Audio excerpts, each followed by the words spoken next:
गहनन्तु अथवा सामान्य चर्चा में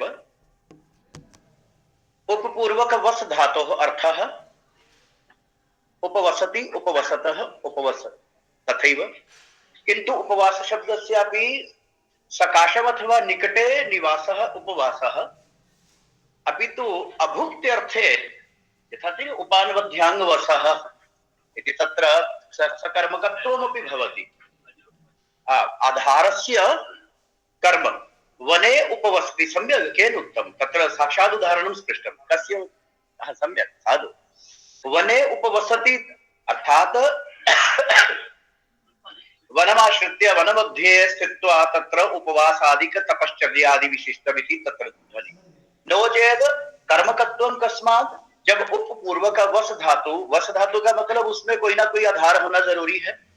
रहता है किसी चीज को रहता है कि किसी चीज पर या में आधार जब उप जुड़ेगा तो उसके दो तरफ मार्ग चले जाते हैं। एक उपवास करने अर्थ में तत्र अकर्मकत्व रामः उपवसति उपवासम आचरति अतएव वने केवल ध्वनित करने के लिए तथा और सामान्य स गृहम उपवसति स मंदिरम उपवसति मंदिर में रहने वाले सेंस में आता है। प्रायशः साहित्य के भी साहित्य शास्त्रे काव्ये यादृशः प्रयोगाः भवन्ति। अहं तथैव वदामि व्याकरण शास्त्रे हमारे यहाँ पर एक परंपरा है आपने भी अपने विद्यार्थियों से भी या परस्पर भी एक प्रवाद चलता है व्याकरण बड़ा रूखा होता है ऐसे घना जंगल माना जाता है किंतु थोड़ा सा प्रवेश करते ही उसमें जितने शब्दों का जब लिखा इत्यर्थ हर शब्द के पीछे वृत्ति में लिखा रहता है वृत्तिकार लिखते हैं इत्यर्थ को जानने में अर्थ नाम न केवलम वाच्यार्थ किस अर्थ में वो प्रसिद्ध हो रहा है किस अर्थ में वो वहीं पर स्थिर हो गया है ये पूरा विवरण वहां मिलता है। ये सामान्य सी एक चर्चा थी कौतुकवश और इसी चर्चा के बहाने हम प्रसिद्ध और व्युत्पन्न अर्थ के बारे में पूर्व की चर्चा को लेकर चलते हैं। पूर्वतन चर्चा यासीद आवसानिकम वचनम उक्तमासीद अंत्यमया व्युत्पत्ति निमित्तम पृथक उत्पत्ति निमित्तम पृथक। चाहे समास का प्रकरण हो चाहे सामान्य शब्दों का प्रकरण हो समास में भी कहते हैं ना लोग की संक्षेपीकरणम इत्यादि समसनम समासः इत्यादि समास करने से कभी कभी अर्थों का बहुत ज्यादा क्षेत्र भी बदल जाता है। ये तो सामान्य चर्चा हुई। ये केवल लक्षण के बारे में था लक्षण विषयम अधिकृत्य तत् सर्वं प्रारंभिक फलकद्वयं स्थापितम् आसीत् तृतीयं प्रारभामहे थर्ड वन पुनरुक्तवदाभासः अभूत् पूर्वाण्डे स्वभावोक्ति स्वभावतः स्वभावशः स्वभावेन स्वभावाद् वा उक्ति इति स्वभावोक्ति। स्वभावो नाम प्रकृति स्वभावो नाम स्वस्य भावः इति अत्र स्व सेल्फ वाची इति नास्ति स्व इति यस्य यस्य स्वं स्वं तस्य तस्य जो पदार्थ जैसा है उसका एज इट इज नेचुरल वर्णन कर देना किम स्वभावोक्ति।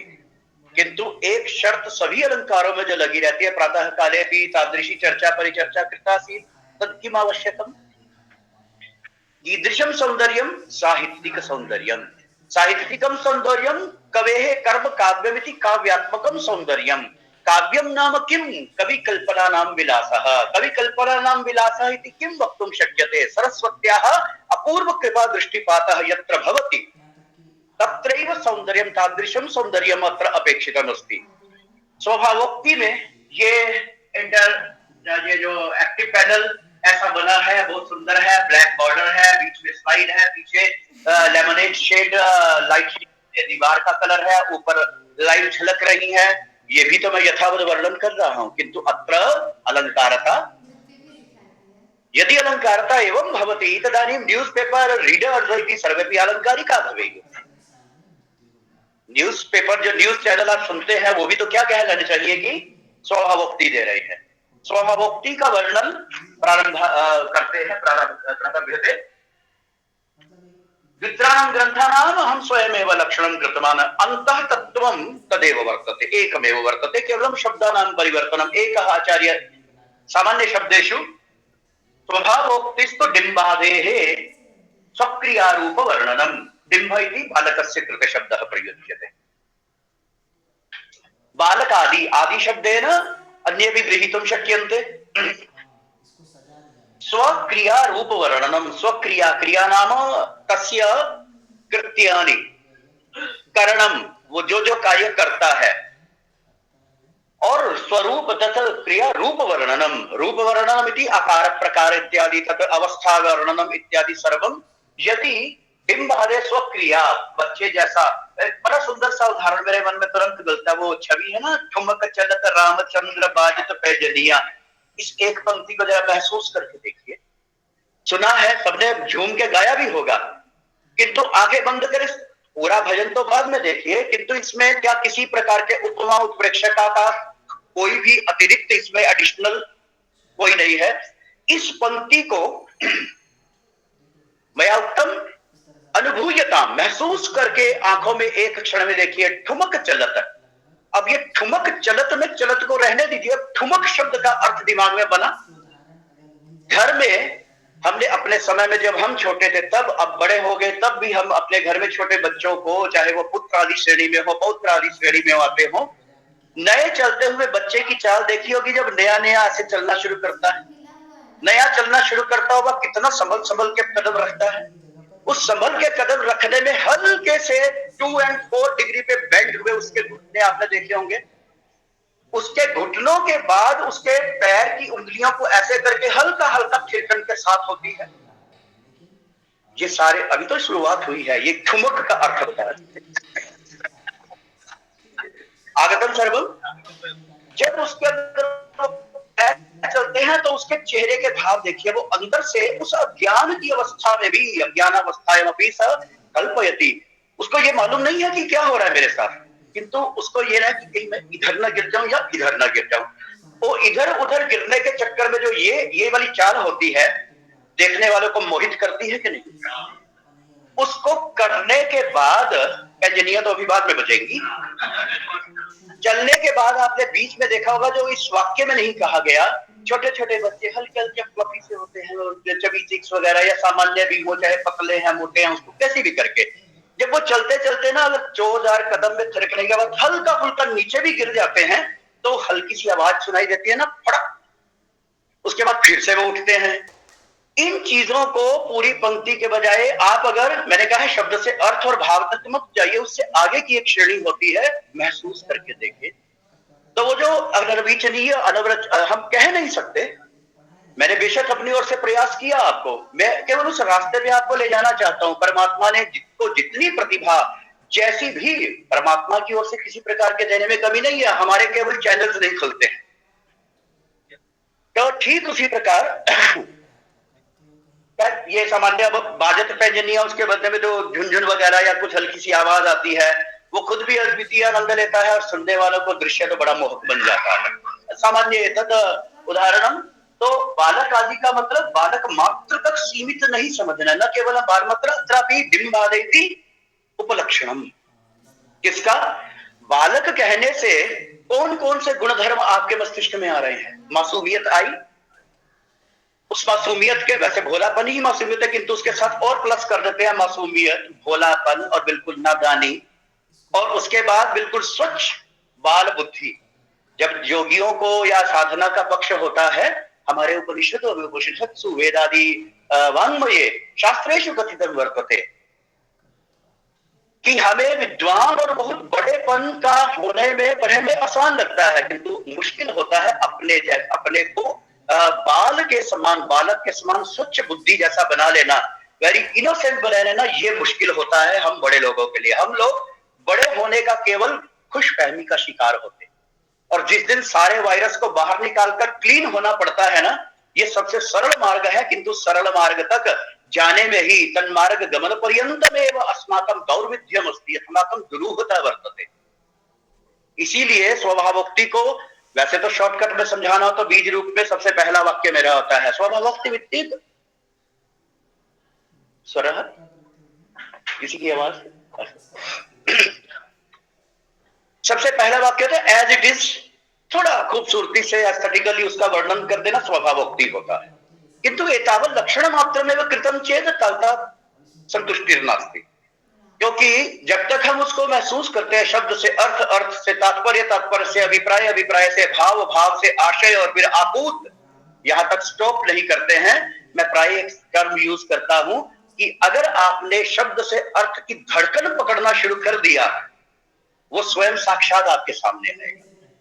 तो डिम्ब आदि थी, डिम्ब शब्द तो बालक शब्द कहते ही जिस क्षेत्र में, जिस फील्ड में, प्रसंग में हम चर्चा कर रहे हैं, यादृशी प्रासंगिक की चर्चा क्रियते तत्र डिम्ब इति बालकस्य न बालत्वस्य, बालत्वम नाम उस बालत्व को कहते ही यावन्तः अपि धर्मा, जो जो उसके गुण स्वभाव आपके मस्तिष्क में अभी गूंज रहे हैं, छा रहे हैं, झलक आ गई होगी, तेषाम सर्वेषाम, और केवल उनका वर्णन ही नहीं है, न केवलम बालका नाम, अन्येषाम अपि, स्त्रीणाम अपि, पुरुषाणाम अपि, न केवलम मानवानाम अपितु पशु पक्षी जंतूनाम अपि अत्र। एक न्याय, न्याय का मतलब जो मुहावरेदार हमारी टर्म्स होती हैं संस्कृत में न्याय इत्युच्यते, यथा अंधचटक न्याय, अंधगज न्याय, प्राय सुने, सभी के सुने होंगे।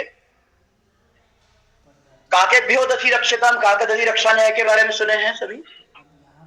किसान या कोई पिता जो जा रहे थे तो उन्होंने पुत्रम प्रत्युक्तवान, ये दही का बहुत पात्र है, काकेभ्यो दधि रक्षताम, कौवों से इसकी रक्षा करना। बालकः अतीव आज्ञाकारी, दृढ़ निश्चय, कौवा उसने पास नहीं फटकने दिया, तोता चिड़िया बिल्ली जो भी आए उसको टेस्ट करके जा रहे हैं, किंतु कौवा कोई आने नहीं दिया। ये उपलक्षणस्य परमपि उदाहरणम पूर्वापेक्षा इतोपि अतिरिक्तं शक्यते। पिता गत्य पृच्छति मया किमुक्तम् आसीत् दधिरक्ष्यताम्, काकेभ्यः विनम्रस्वरेण वदति मया तथैव आचरितम्, काकेभ्यः एकोऽपि काकः न काकबालकोऽपि अत्र आगतः, अहम् अवरोधितवान्, क्योंकि ये एकदम सर्वं किं संजातम्, ये क्या बिखरा पड़ा है। ये मिसाल है, इसी मिसाल कहें, मुहावरे, डायनेमिक लैंग्वेज कहें, फ्रेजेस बने हैं, हर लैंग्वेज के होते हैं, किंतु संस्कृत के खास कुछ वैल्यूएबल है, उसके एक एक वर्ण मात्रा में भी विशिष्ट अभिप्राय निकला करते हैं। तो ये मिसाल दी गई कि बहुत बड़ी बात को कहने के लिए काक दधि रक्षा न्याय, जो काकेभ्यो दधि रक्षताम किया गया, तो वहां काक शब्द केवल कौवे का वाची ना होकर अन्य भी पक्षियों का वाची हो गया। पहला ज्ञान पता लगा कि पक्षी मात्रम ना, बाकी जैसे कोई बिल्ली खरगोश आ जाए तो पशु पक्षी नाम। फिर उसके बाद आया कि अगर कोई मनुष्य आकर चखना चाहे तो उनको भी व्यावृत्ति समझते हैं, उसको हटा देना, उस लक्षण में वो नहीं आएगा, व्यवच्छेद भी उसी को बोलते हैं। फिर आया कि चलो कोई नहीं, कुदरती कोई चीज प्रॉब्लम आ जाती है तो उसके कारण दही अगर नष्ट हो जाए, बिखर जाए तो उसको भी, तो तब एक लक्षण के है दधि विघातक सर्वतत्व, दही को नुकसान पहुंचाने वाले किसी भी पदार्थ का जंतु इत्यादि सभी उसमें आ जाएंगे। पुनरपि स्वभावोक्ति से डिम्बादे, डिम्बादि के मैंने सिर्फ डिम्ब शब्द पे थोड़ा सा कंसंट्रेट किया, तत्रैव केंद्रीकृत सर्वमेतदवादिमया। डिम्बादे बालकादि, बालकादि केवल बालक तक सीमित नहीं रहना है, स्त्री पुरुष तक नहीं है, क्योंकि वहां आएगा, जैसे अभी नेक्स्ट उदाहरण आने वाले हैं, किसी शेर का वर्णन है, और वो ग्रीवा भंगाभिरामम, अभी वही कल 2-3 पद्य थे, किंतु शॉर्ट एंड स्वीट टर्म में समझाने के लिए मैंने उसको ट्रिम कर दिया है। बाकी ये चर्चा आपको उस रास्ते तक अपने आप प्रेरित करेगी। साहित्य दर्पणकार भी कहते हैं स्वभावोक्ति दुरूहार्थ स्वक्रिया रूप वर्णनम। नेक्स्ट वाले में मैंने पदच्छेद भी किया, किंतु इसमें मौखिक रूपेणाम करोमि। स्वभावोक्ति ही विसर्गस्य रेफ दुरूह अर्थः तस्य अर्थस्य स्वक्रिया रूप वर्णनम। क्रिया इति एक्टिविटीज एंड रूप फॉर्मेशन, संरचना, स्ट्रक्चर। दुरूह शब्द पे मैं कंसंट्रेट करूंगा, उसको विशेष ध्यान दें। दुरूह शब्द से का अर्थ सामान्य, जैसे सुबह विवेक शब्द था ना, समझ वाला अर्थ था ही, उसके बैकग्राउंड में पृष्ठभूमि दुरूह, दुष्कर, मुश्किल से ऊह किया जाता है, जिसका ऊह का मतलब ऊहापोह तो सबने सुना है, विचार का आना जाना, विचार का परामर्श करने के बाद एक कंक्लूजन पे पहुंच के उसको आउटपुट देने का नाम होता है दुरूह अर्थता जो है। तो दुरूह अर्थ सामान्य तो सभी समझ रहे हैं। इसको क्लियर करने से पहले कवि शब्दस्य यदि परिभाषा अथवा लक्षणं क्रियते, कवि कः कवि कवि कर्मति काव्यमिति काव्य रचनाकार इति इतोपि कवि ही क्रांत दृष्टा। सुना हो तो उसको पुराना दोबारा कर, क्रांत दृष्टा ऋषियों के लिए शब्द आया है। ऋषयः मंत्र दृष्टारः, और ऋषि उशनाः कवि करके शुक्राचार्य को भी कवि कहा गया है, और जो मंत्र दृष्टा होते हैं उनके लिए भी कवि कहा गया है। कवि नॉट ओनली पोएट, कवि क्रांत दृष्टा, जो दुनिया को नजर आता है नॉट दैट लिमिट, उससे भी परे जाकर क्रांत अतिक्रांत अवस्था में जो देखते हैं ते क्रांत दृष्टा कवि। स्पष्टमेतत्। इसीलिए ऋषियों के लिए तो वो हुआ ही। मंत्र दृष्टा का भी मैं उस व्याख्या में नहीं जाऊंगा, मननाद मंत्र इत्यादि करके, मैं अभी केवल कवि के क्षेत्र में हूं। कवि इत्युक्ते जो पॉइट्स हैं, कवि हैं, वो कवि ते कवयः सामान्यं जगत यद द्रष्टुं न शक्नोति कवि तादृशीं दृष्टिं विभवति। तादृशी दृष्टि ही कवि भवति। तो कवि इसीलिए एक सामान्य चीज है। आपने देखा होगा ना, बाणोच्छिष्टम जगत सर्वम, महाश्वेता वृत्तांत पूरा नहीं भी पढ़ा होगा तो किससे तो सुने होंगे। एक महाश्वेता का वर्णन करने के लिए कई उपमाएं जुटा दी, कई उत्प्रेक्षाएं जुटा दी। सामान्य दुनिया का तो केवल महाश्वेता नजर आ रही है, किंतु बाणभट्ट ने जब वर्णन किया तो ये ऐसी, मानो ऐसी, ये ऐसी, इस तरह का उसका गौर वर्ण ऐसा है, जैसे अतिशयोक्ति में जा रहे हैं, इधर से परिकर में चले गए, फिर समासोक्ति में चले गए। तो बुद्धि वैभवम कीदृशम अस्माकं कवि इत्युक्ते लौकिक रचनाकाराणां कृते वयं प्रयुञ्जमहे कविरिति। किंतु कवि इसीलिए कहा जाता है क्योंकि उनकी दृष्टि सामान्य जो दुनिया देखती है उससे आगे होती है। कल मैंने चर्चा की ना फाइन आर्ट्स मध्ये ये अस्माकं अभिनव कला पक्षे ये भवन्ति, उनका बेसिक स्टेप्स होते हैं।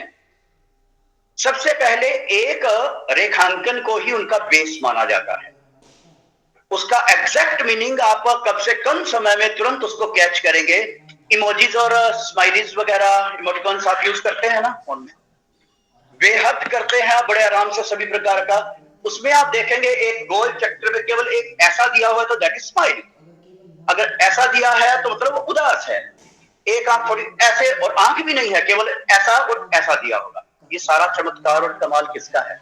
रेखा मात्रम एतदेव। तो ये फाइन आर्ट्स का, हमारे सौंदर्य शास्त्र का, विष्णु धर्मोत्तर पुराण में तदिदितान्यपि बहूनि शास्त्राणि तथा वर्तन्ते। सामान्य पाठ्यक्रमादि विषये अस्माकं अध्ययन काले अस्माकं यद अध्ययनं भवति तत्र तथा प्रतीयते शायद पूरे जीवन में बस यही होगा सब कुछ। तो वो तो स्थाली पुलाव न्याय से पूरा बढ़िया सा स्थाली पुलाव बना के चम्मच टेस्ट करवा दी जाती है ताकि आगे की जिज्ञासा बनी रहे। दुरूह अर्थ में अभी थोड़ा सा जो संकेत योयम संकेतः प्रदत्तः तस्य अभिप्रायं सर्वे ज्ञातवन्तः। तो देखने का नजरिया जो रहता है, कल इसी प्रकार वक्रोक्ति में जब वक्रत्व की कल्पना आई थी तो वहां सौंदर्य के बिना कोई काम नहीं चलेगा। और वही नहीं, सभी अलंकार सर्वेषु अलंकारेषु तादृशी प्रवृत्तिरेव साधी अस्ति अस्माभिः गृहीतव्या सर्वत्र। दुरूह अर्थ, तो यहाँ दुरूह अर्थ का स्वयं करते हैं दुरूह यो कवि मात्र वेद्ययो, केवल किसके द्वारा जो जानने काबिल होता है, कवि मात्र जिसको जान सकता है। वेद्ययो अर्थस्य दिन वादे है स्वयो, मतलब उनके अपने, तद एक आश्रयो जो उन्हीं के पास, आश्रयो हो चेष्टा स्वरूपयो, चेष्टा क्रिया इत्यादि आ गया, स्वरूपयो हो यथा, ये हो गया। बाकी उदाहरण आगे जाएगा।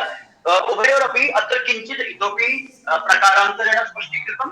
पूर्वं तु डिम्बादे अस्माकं बालक इति पदमादाय एव वस्तुतम् एतद् कृतमेव विवरणं। Next slide.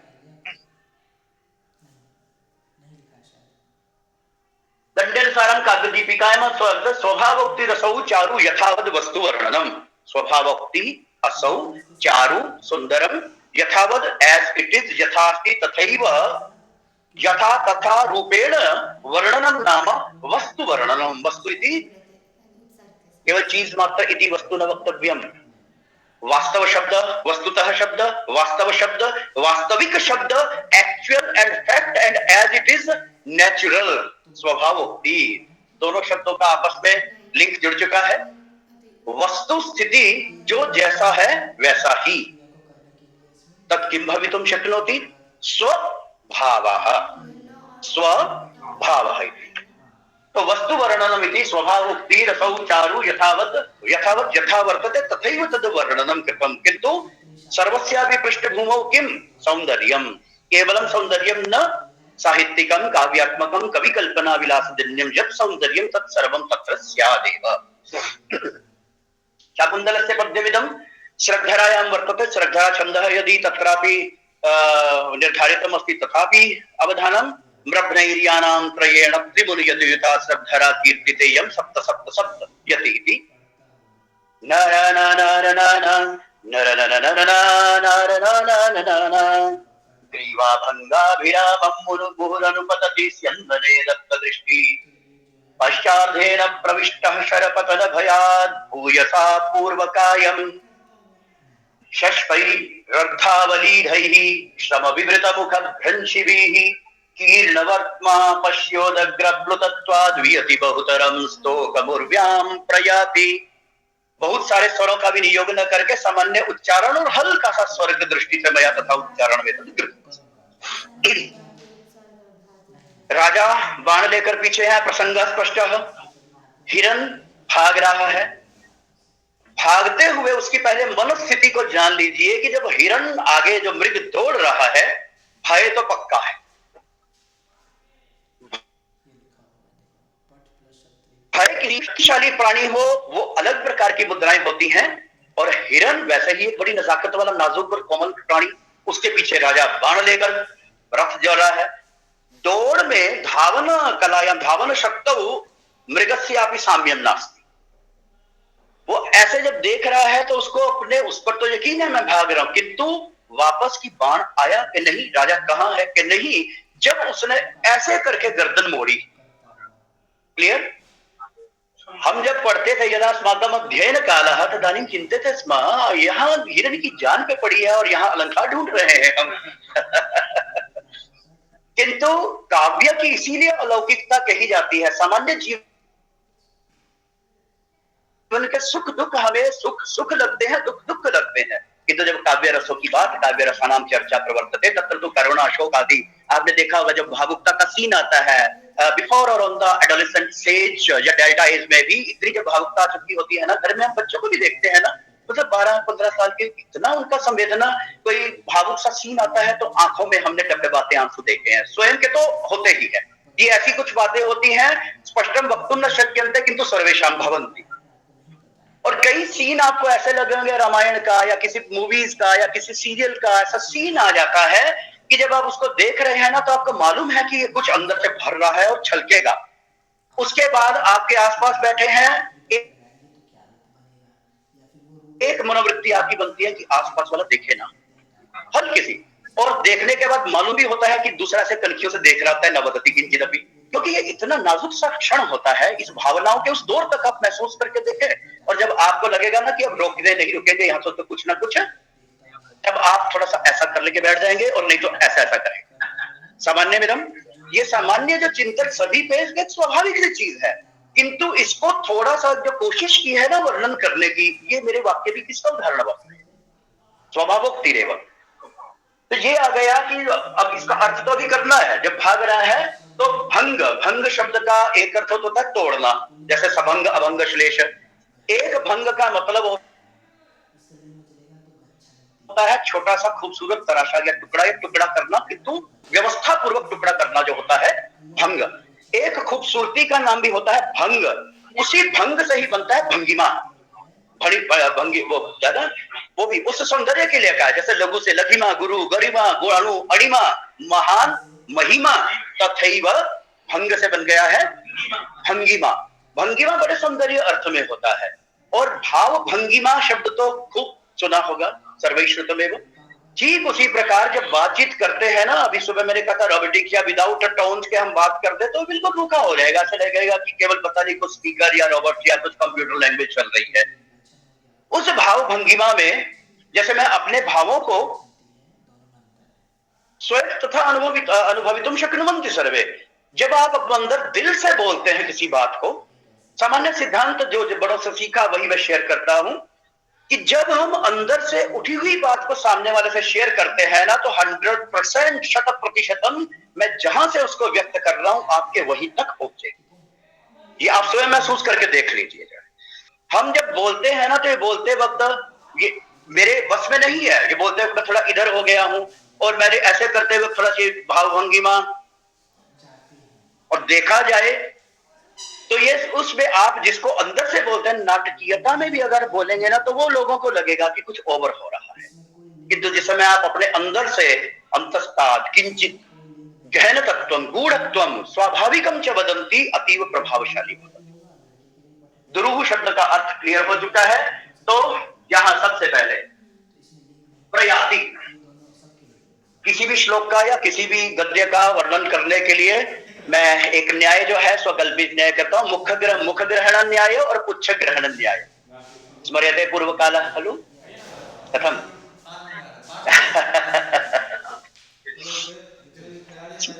पुच्छ ग्रहण न्याय, मुख ग्रहण न्याय। जब वाक्य का या श्लोक का अर्थ करना होता है तो पुच्छ ग्रहण से लक्षणा से पकड़ गए आप पहुंच गए क्रियापद पे, और मुख ग्रहण कर्ता पद पे। पहला कर्ता और क्रिया, इन दोनों को चाहे कर्ता को एक एक स्टेप चलते हुए क्रिया तक पहुंच जाए, और नहीं तो क्रिया को पकड़ते हुए एक एक स्टेप, अन्वय अपने आप बनेगा। अन्वय मतलब सीरियलाइज, श्रृंखला बनाने का नाम, कनेक्टिविटी यही होता है अन्वय।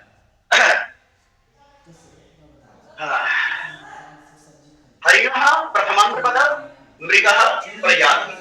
प्रयाति अंदर के वर्णन से पता लगा कि धावती, पलायते, सामान्य रनिंग धावनम, भयपूर्वकम पलायनम, अत्र प्रयुक्तम प्रयाति, प्रकर्षेण ग्रीवाभंगाभिरामं, ग्रीवायाः भंगः तेन भंगेन अभिरामः यथा स्यात् तथा इति क्रिया विशेषणम न विशेषणम।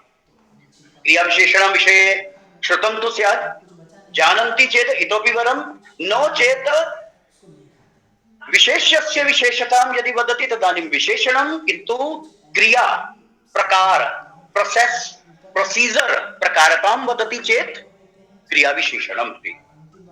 अतीव सुंदरता भवति। अस्माकं शास्त्रेषु आचार्याः बहुवारं प्रयुक्तवन्तः।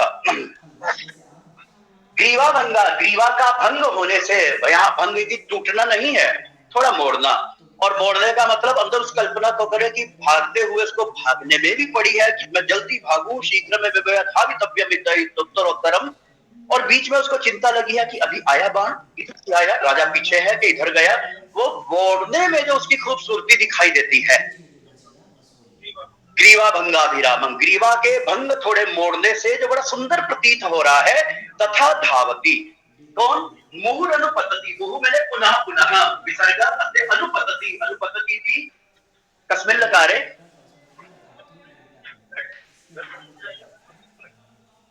मैं जानबूझ के पूछ रहा हूं क्योंकि आप पूछते नहीं है, तो मुझे बताने के लिए सामग्री चाहिए होती है, तो मैं पहले उसका कारण उत्पन्न करता हूं। अनुपतति कह लकार,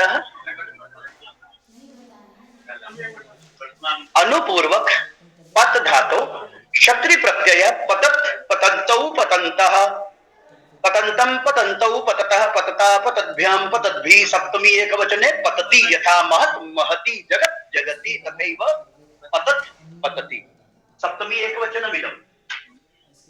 सप्तमी पदम कुत्र? स्यन्दने। पीछे अनुपत, पीछे जो पड़ा हुआ है, पत गिरना भी होता है, पीछे पड़ना भी, अनुपतति, अनुपतन का पीछे पड़ा हुआ रथ, स्यन्दने रथ पर, तो उसका विशेषण बन के ये प्रयोग हुआ, शान क्षत्रि प्रत्यय, तो क्या बना?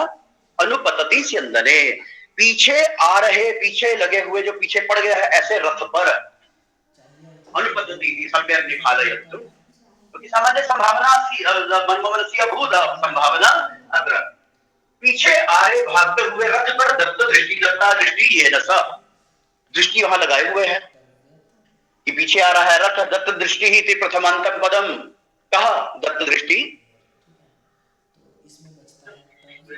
मृगः, दत्त दृष्टि मृगः, पूर्व प्रसंगेन मृगः इति, मृगः दत्त दृष्टि प्रयाति, कीदृशः पुत्र दत्त दृष्टि स्यन्दने, कीदृशे स्यन्दने अनुपतति, एकवारं दृष्टिं ददाति अथवा मुहुः मुहुः किं कृत्वा ददाति दृष्टिं, ग्रीवा भंगा ग्रीवायाः भंगेन अभिरामं सुंदरम यथा स्यात् दर्शनम तथा। उसका स्टाइल ऐसे वाला नहीं है टेढ़ा मेढ़ा करके रेखा हुआ, एक नाजुक सा वो हिरन भागते हुए पीछे डर और उसको आगे कि मुझे निकलना है, और उसके बीच में युगपत साइमल्टेनियसली 2-3 एक्शंस हो रही हैं उसकी, और उसको मोड़ने में जो भगवान ने उस जीव को इतना सुंदर बनाया कि वो जब ऐसे मुड़ के भी देखता है तो खूबसूरत लगता है। कवि ने उस क्षण को कैच कर लिया, just like still videography. Clear हो गया? वीडियोग्राफी भी करते हैं, फोटो स्नैप्स आप खुद भी अगर करते हैं ना, तो मुझे लगता है कि वो जमाना तो गया कि ऐसे सीधी फोटो से भी धन्य हो जाते थे। सेल्फी भी ले लिया ना तो जरा कुछ ना कुछ भंगा विरामम, ग्रीवा को छोड़ दीजिए, भंगा विरामम में कुछ भी फिट कर। तो that is the very update and life style of. पहली लाइन बिल्कुल क्लियर हो चुकी है, तो आगे चलें। स्केच बन रहा है सबके मन में, स्केच बनने के बाद वो मूव करके वीडियो भी बनना चाहिए। अगर ऐसा बन गया तो मतलब उस कवि के शब्दों में की गई वाणी बिल्कुल स्वभोक्ति अलंकारस्य अतीव सुंदरम उदाहरणम। पश्चादेन प्रविष्टः, पश्च शब्द पृष्ठार्थे, पश्चात शब्द तो सभी ने सुना है, इसी पश्च शब्द का पंचमी एक वचन बनता है पश्चात। यथा रामस्य रामात्, मूल शब्द पश्च, त्यप प्रत्यय पाश्चात्याः, पश्चात पाश्चात्या, पश्चात निरूपक हो जाता है, दृढ़ अव्यय के भांति प्रयोग होता है, वो दूसरी प्रक्रिया है। इसलिए मैंने उस दरवाजे पर नॉक करके वापस मैं समझाता हूं। जो पश्चार्धेन, पूरी बॉडी उसका ये पश्चात पीछे वाला जो भाग है, आधा भाग, प्रविष्टः क्षणपतन भयात्। अब शरीर तो जितना है उसकी मेजरमेंट को कोई डबल या ऐसा तो कर नहीं सकता, किंतु फिर भी आपने देखा होगा हमारे जितने हैं ना रसों का प्रकरण, आप अपनी रुचि से घर जाके जरूर पढ़िए। उसमें इतना सुंदर वर्णन आता है कि जब हम प्रसन्न होते हैं सत्वोद्रेक से, और हमारे कई जो रस होते हैं, श्रृंगार हो गया, हास्य हो गया, तो हमारी आंखों में प्रफुल्लता, भय के कारण, डर के कारण, कभी देखा है आपने कि डर में ऐसी आंखें हो रही हो जो है, ये वर्णन है जो स्वाभाविक होता है। तो शर पतन भय तो भूयसा पूर्व काय, पूर्व काय जो उसका मतलब कि वो जैसे आपको कोई एकदम प्रहार करे, आप ऐसा रहेंगे कि यही स्थिति उस हिरण की रही होगी। एक स्केच बन चुका है। पश्चादेन प्रविष्टः भूयसा अतिवक्त्रम अत्यधिकम भूयः भूयसी भूयांसी तृतीया एक वचने भूयसा अव्यय रूपेण प्रयुज्यते। पूर्व कायम प्रविष्टः, पूर्व काय में ऐसे सिमट गया हो, वास्तव में सिमट नहीं सकता, किंतु उसकी एक्टिविटीज तथा कृत्यम तथा वर्तते, चेष्टा। घास के तिनके खा रहा होगा, शशपाणी कोमल घास। अर्ध अवलीड, अवलीड मैंने चबाए हुए, अवपूर्वक लिह धातो कृता प्रत्यय अवलीढ, तृतीया बहुवचने अवलीढई, कही अवलीढई शशपई, क्योंकि जब राजा बाण लेकर पीछे भागा उसके आया होगा तो वो कहीं अपना घास ले रहा होगा। जब देखा कि आ रहे हैं राजा आगच्छति सबाणम, तो वहां से भागा और जितने दाने उसके वो तिनके मुंह में थे उसी को लेकर, और ऐसे थे अर्ध अवलीड, बेचारे ने पूरी तरह से चबाए भी। अभी अर्ध अवलीड का सुंदरता महसूस कर रहे हैं, मतलब कुछ बाहर ऐसे बिखरा होगा, कुछ अंदर है, चबा पा नहीं रहा है, छोड़ भी नहीं पा रहा है, क्योंकि उसकी पूरी ध्यान तो किधर लगा है कि हमें भागना है। पंचदिनानी तो की सुनती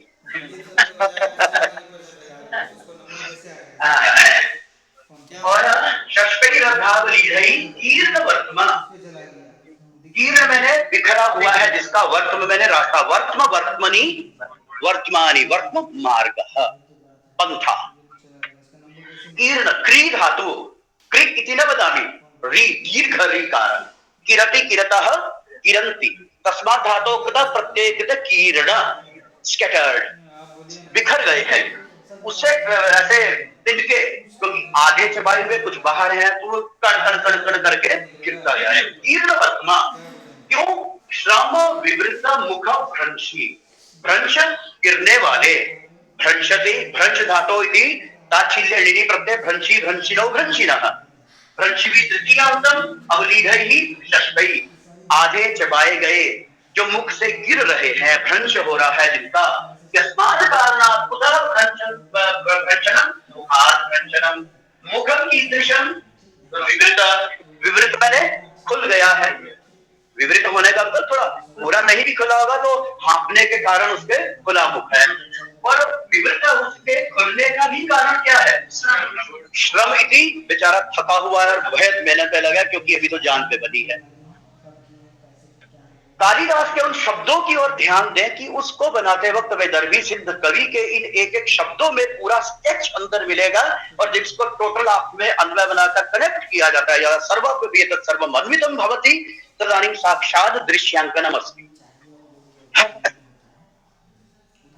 यहां तक की यात्रा हिरण की हुई। एक एक शब्द ऐसे क्लियर टिप्स पे होना चाहिए। कीर्ण वर्तमा कह मृगः, केन कीर्ण वर्तमा शष्पैः, शष्पैः कीदृशैः भ्रंशिभिः, कस्मात् कुतः भ्रंशित मुखात्, मुखं कीदृशं विवृतं, केन विवृतं श्रवेण, श्रमः कस्मात् ये इसमें नहीं है किंतु अंडरस्टूड है प्रसंगवशात। और कैसे थे वो कि बिल्कुल साफ सुथरे सूखे ही फेंक रहा है कि अर्ध अवलीड है। अर्ध अवलीड का सीधा सीधा अर्थ है आधे चबाए हुए। आधे चबाए हुए का भाव जब आप सोचेंगे तो मन में एक बड़ा एक रोमांच सा पैदा होता है कि बेचारे को खाने का भी समय नहीं मिला, पीछे पड़ गया। तो क्लियर कहते पश्य, वो राजा उसको सारथी जो कहते हैं ना, देखिए पश्य उदग्र पुलुत, उदग्र अग्र अग्र और उद मैंने ऊंचा करके जंप करना। गति को पहचाने, उत्क्षेपण पूर्वकम अग्रधावन मन उत अग्र, उदग्र, उदग्र प्लुत, प्लुत मैंने होता है जब वो गुजना उसको। उदग्र प्लुतत्व का मतलब हिरण की गति को आप पहचानिए, फिजिक्स से रिलेटेड है ये। भौतिक शास्त्र में गति के नियम पढ़े हैं, यहां उस गति के नियमों का मैं नहीं बताऊंगा। उत अग्र, उदग्र क्लियर हुआ। प्लुत मैंने जंपिंग, हिरण को चौकड़ी मार के भागते हुए, आपने ये शब्द तो सुना हुआ। अब चौकड़ी कैसे भरते हैं? मान लीजिए ये हिरण की ये दो पीछे टांगे हैं, ये सामान्य जंतु इस प्रकार से चलते हैं। हिरण की प्रवृत्ति आप देखेंगे ना, ये दोनों स्प्रिंग जैसे होता है ना, ऐसे करके ये टांगे पीछे टिकाई और उसको स्प्रिंग की तरह आगे बढ़ाता है। तो उसकी जंप जो है, सामान्य कोई 6 फीट तक अगर कूद सकता है तो उसकी 15 से 20 फीट तक की जंप जाती है। दैट इज चौकड़ी भरना। चौकड़ी भरना किससे?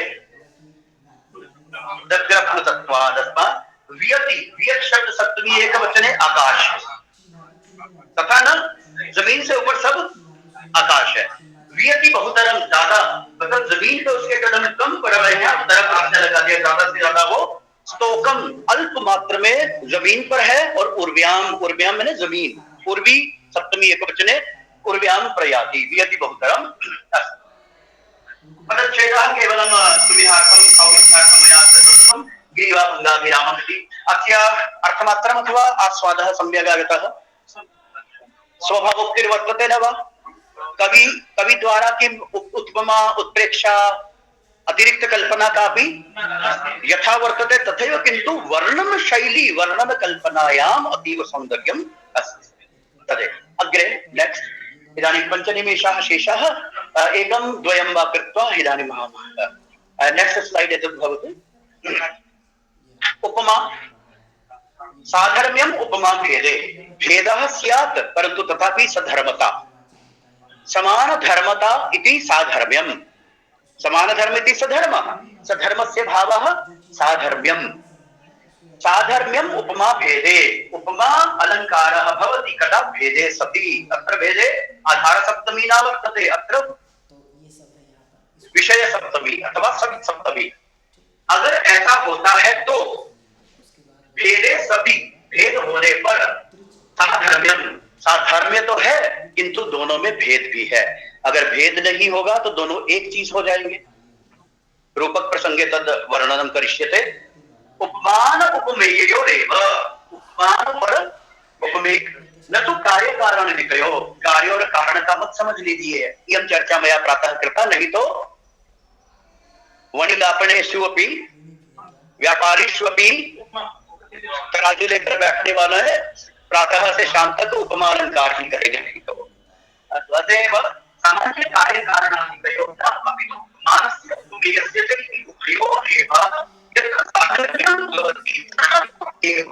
शब्द का बहुत वैल्यूएबल है। उन्हीं का समानेन धर्मेण संबंधः, समान धर्म के साथ समान धर्म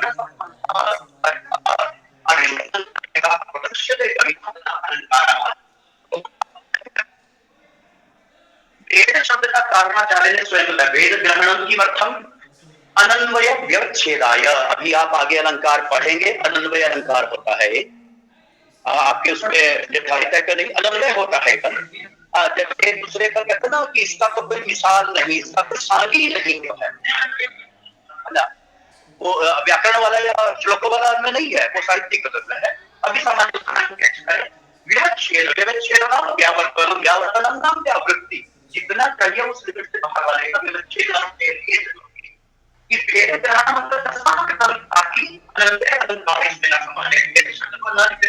उपमा अलंकार और अनन्वय अलंकार में कोई भेद नहीं होता।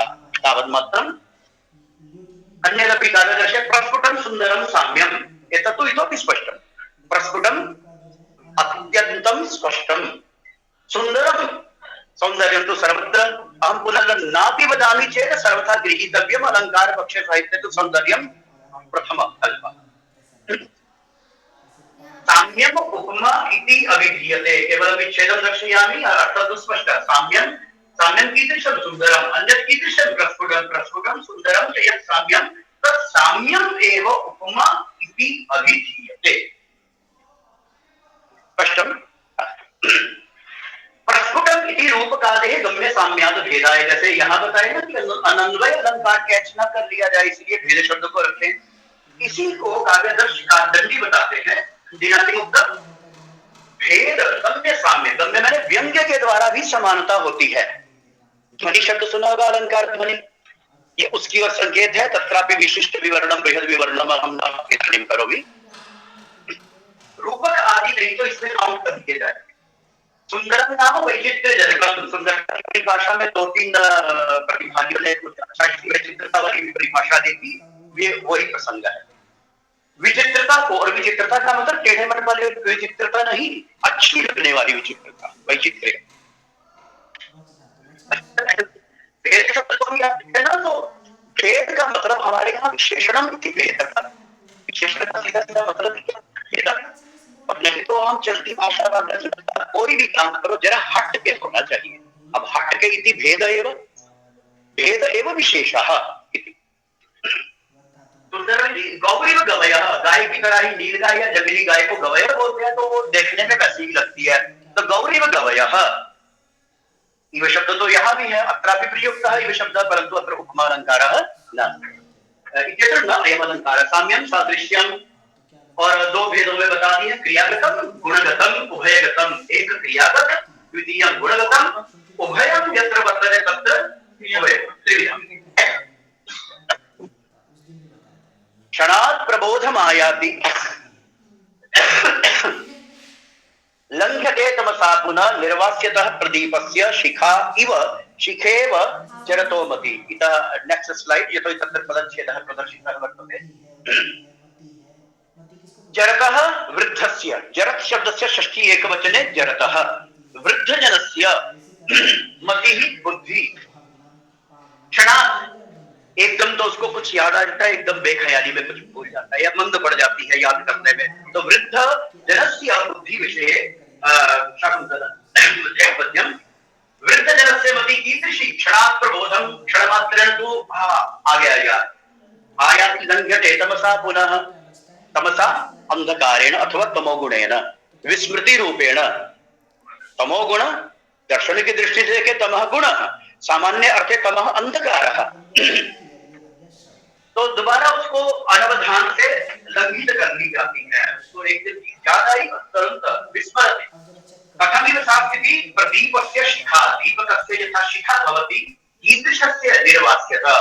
निर्वाणम नाम एक तो मोक्षादि बौद्धों की व्यवस्था, और निर्वासित बुझना, निर्पूर्वक वा धातु, निर्वाति वातः वांति थी शब्द प्रवृत्ति धातु प्रवृत्ति। तो बुझ